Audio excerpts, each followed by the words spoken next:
Quando a gente ali de repente tem esse primeiro trabalho, né, às vezes a gente tem que complementar alguns dados, né, para ele ficar um trabalho que a gente fala que é mais encorpado, né, que aí consegue você ter uma publicação. Então você precisa às vezes um pouco mais de experimento, às vezes juntar um trabalho de 1 ou 2 graduandos para dar esse respaldo, né.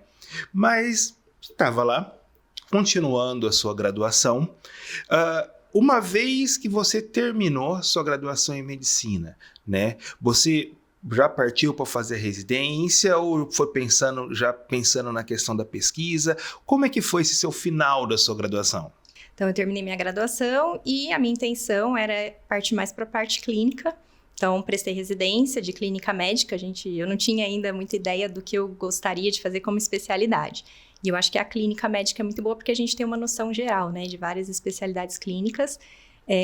Então, parti para a carreira aí da parte da residência. São 2 anos de clínica. E aí que eu me deparei com a hematologia, que foi a especialidade que eu escolhi depois, com vários também professores que me estimularam, Dr. Otávio Risse, Dr. Carlos Miguel. E aí eu pensei, não, é isso que eu quero fazer para minha vida. Eu vou entrar na parte da hematologia, mas a princípio não tinha a pesquisa ainda em mente. Bem, você falou entrar para hematologia, né? A gente acha que quando pensa numa pessoa que não tá legal, que tá doente, a primeira coisa que a gente pensa é, vamos fazer um exame de sangue, né? O que o hematologista tem de diferente aí de outro médico, né, de um outro especialista, que vai fazer ele se destacar? Por que você tem essa diferenciação? Né? Não é só uma ferramenta, colher o sangue não é só uma ferramenta dos outros médicos. Como é que é isso um pouquinho para o pessoal entender? Na verdade, a hematologia ela tem uma grande abrangência, né, em diversas áreas dentro dela. Então, a gente tem a atuação nas doenças relacionadas ao sistema sanguíneo, à medula óssea. A gente tem a parte de laboratório, que são avaliação de exames, né, de sangue, exames de medula óssea também. A gente tem a parte de oncohematologia, que cuida dos pacientes que têm neoplasias relacionadas ao sangue, leucemias, linfomas. A gente tem a parte de terapia celular, também que está dentro, né, desse cenário da hematologia, com transplante de medula óssea, uso de terapias novas, né? Então, o hematologista ele tem esse diferencial de entender não só da parte do sangue, mas da sua produção, mas também de doenças que estão relacionadas aí a esse sistema, né? Então, eu falo que é uma especialidade clínica, mas geral. A gente consegue ter uma ideia, né, como um todo. De uma certa forma, não tem lugar no ser humano que eu não tenha ali todo o meu sistema circulatório levando nutriente ou tirando excreta daquele local, né? Acaba sendo ali, vamos falar assim, um referencial para tudo dentro do nosso corpo, né? E dentro da hematologia, né? Você terminou a sua residência. O que te motivou a ir, então, para a área de pesquisa, fazer seu mestrado, fazer seu doutorado? O que falou assim, não, opa, peraí, não, a curiosidade está falando mais alto. Qual foi o gancho aí que te motivou a isso? Foram 2 anos de hematologia e ainda existia uma outra subespecialidade, que eu também fui motivada por um dos meus professores a fazer a parte de transplante de medula óssea, que seria 1 ano a mais de residência.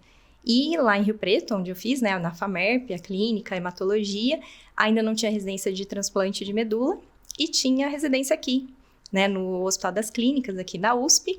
Então, eu vim para Ribeirão, aqui para o HC, para fazer meu 5º ano de residência no transplante de medula óssea e adorei a área, conheci a professora Belinda Simões, que é uma professora que já se aposentou, mas que é uma referência para o Brasil, né, e até internacionalmente, na área de hematologia, e ela era coordenadora da época do transplante, então vim para cá, fiz a minha residência, e ela me convidou para fazer um doutorado direto, né, fiz a minha residência, e ela me convidou para fazer um doutorado direto, né, então ela já tinha um projeto muito grande, muito bonito, com transplante de medula para tratamento de doença falciforme, e ela perguntou se eu não gostaria de fazer algo relacionado, e eu aceitei a proposta, né, a oportunidade, e comecei o meu doutorado direto no transplante de medula óssea. Bem, aí você já trocou num assunto aí que eu acho que colocou aí o doce na boca de muita gente, que é exatamente utilizar o transplante de medula óssea como uma ferramenta, né, para o tratamento aí da anemia falciforme, né? A gente sabe que a anemia falciforme, né, acaba tendo um impacto grande na população. A gente tem aí boa parte, vamos falar, que tem ali às vezes o traço falcêmico, ou muita gente sofrendo em decorrência disso. Hoje em dia, como que é, ainda sem falar a respeito aí do próprio transplante, como é o tratamento que é fornecido para alguém que tem aí, que sofre com anemia falciforme?